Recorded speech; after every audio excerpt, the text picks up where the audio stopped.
The title of this introductory video is a little bit of a giveaway. You and I are blessed, and as will emerge clearly that is the wrong word, with a normal mind. And a normal mind is wired in the exact opposite way to the way in which we need to have our minds work for us on an everyday basis. Over the videos in this video series, we will explore what might loosely be called the psychology of success. But unfortunately, in order to understand the psychology of success, we need to start off by exploring the psychology of failure, or at the very least, the psychology of mediocrity. Evolution has seen to it that our normal minds are wired to enable us make it through the day. That is what enabled us survive and thrive in evolutionary times. But in the current age, regardless of whether you are a small farmer or a large diversified agribusiness, making it through the day simply isn't good enough. Indeed, making it through the day stops us doing the things that we need to do to achieve our stated objectives. If you want to achieve anything in business or in life, you need to be properly focused. Now, unfortunately, the normal mind is actually designed or wired to not focus. Not focus on the things we need to do now, but to focus, as I said a moment ago, solely on making it through the day. So there is a major stumbling block in our way straight away. We need to ensure as well that we do things that we need to do in a way that is as easy for us as possible. We need, in other words, to avoid what the World Health Organization believes will kill more people in the 21st century in the developed world than anything else. I'm talking about stress. Yes, the normal mind is actually wired to be stressed. Why? Because in evolutionary times, being stressed when something startled us enabled us to fight or run away, to survive and thrive.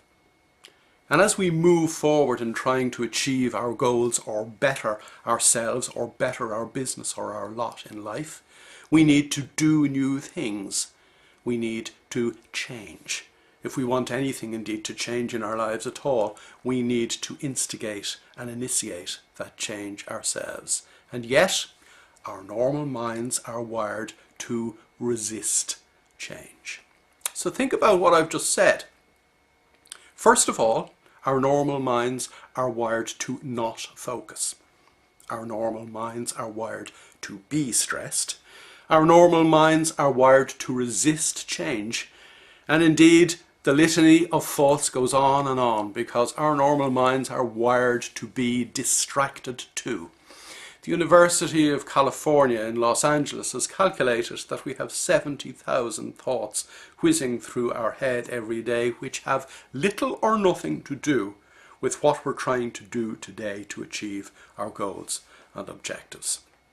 In other words, we're all basket cases. And regardless of how complicated or how apparently simple your business is, there are things you need to do that are more complicated than simply making it through the day. Business, life in general, throws up all kinds of challenges in our way. And very often we're too distracted, too upset, or too stressed to actually do just what we need to do to meet and overcome those challenges.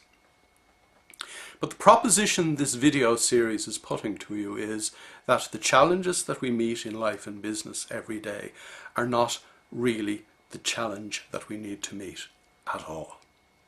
The things that happen to us on a daily basis, the things that confront us as we try to move forward in our business or in our life, are simply the waves of ordinary everyday life.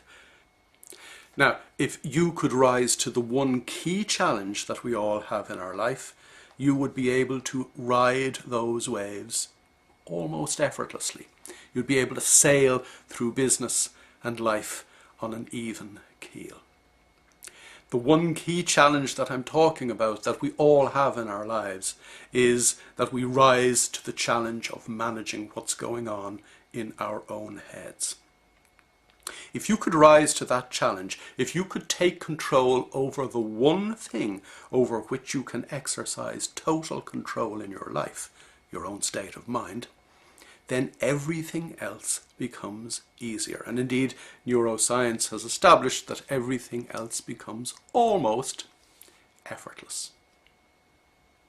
So the promise of this video set is that if you do what it takes to develop enough focus to ensure that you do enough in the here and now that will lead you towards the achievement of your goals, you will achieve those goals in a stress-free way, almost effortlessly. That is the promise of this set of videos. It's not, unfortunately, a guarantee, because there are certain things that you are going to have to do. We're not talking about major things, by the way.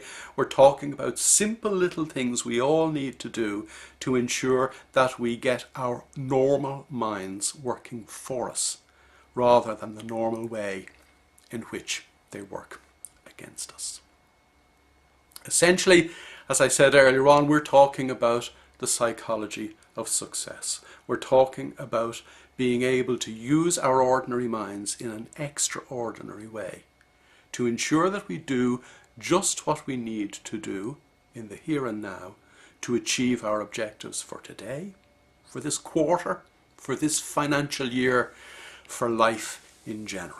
So over the initial couple of videos in this series, we're going to explore what is going on in our heads, what science tells us about how we impede our own progress, indeed what neuroscience and cognitive psychology tells us about how we make a choice to be stressed. We're going to explore how it is that we're not able to focus, which will lead us to the obvious conclusion as to how we can develop focus. We're going to explore the mechanics of stress, which will lead us to an understanding of how we can simply let stress wander away, let it evaporate. We're going to explore how we as individuals are often our own worst enemy, which will lead us to the obvious understanding of what we can do to get ourselves out of the way of making it through the day in the complex world in which we live in the 21st century is simply not good enough. Standing in our own way as normal, crazy people is simply not good enough. Being normal is simply not good enough. If you want to experience change, success, happiness, peace of mind in your own life, it's all up to how you use your own mind. It is all up to how you rise to the one challenge that we all have in life of managing what is going on in our own mind, of taking control of our own state of mind, and thereby ensuring that we can greatly influence everything else that is going on around us.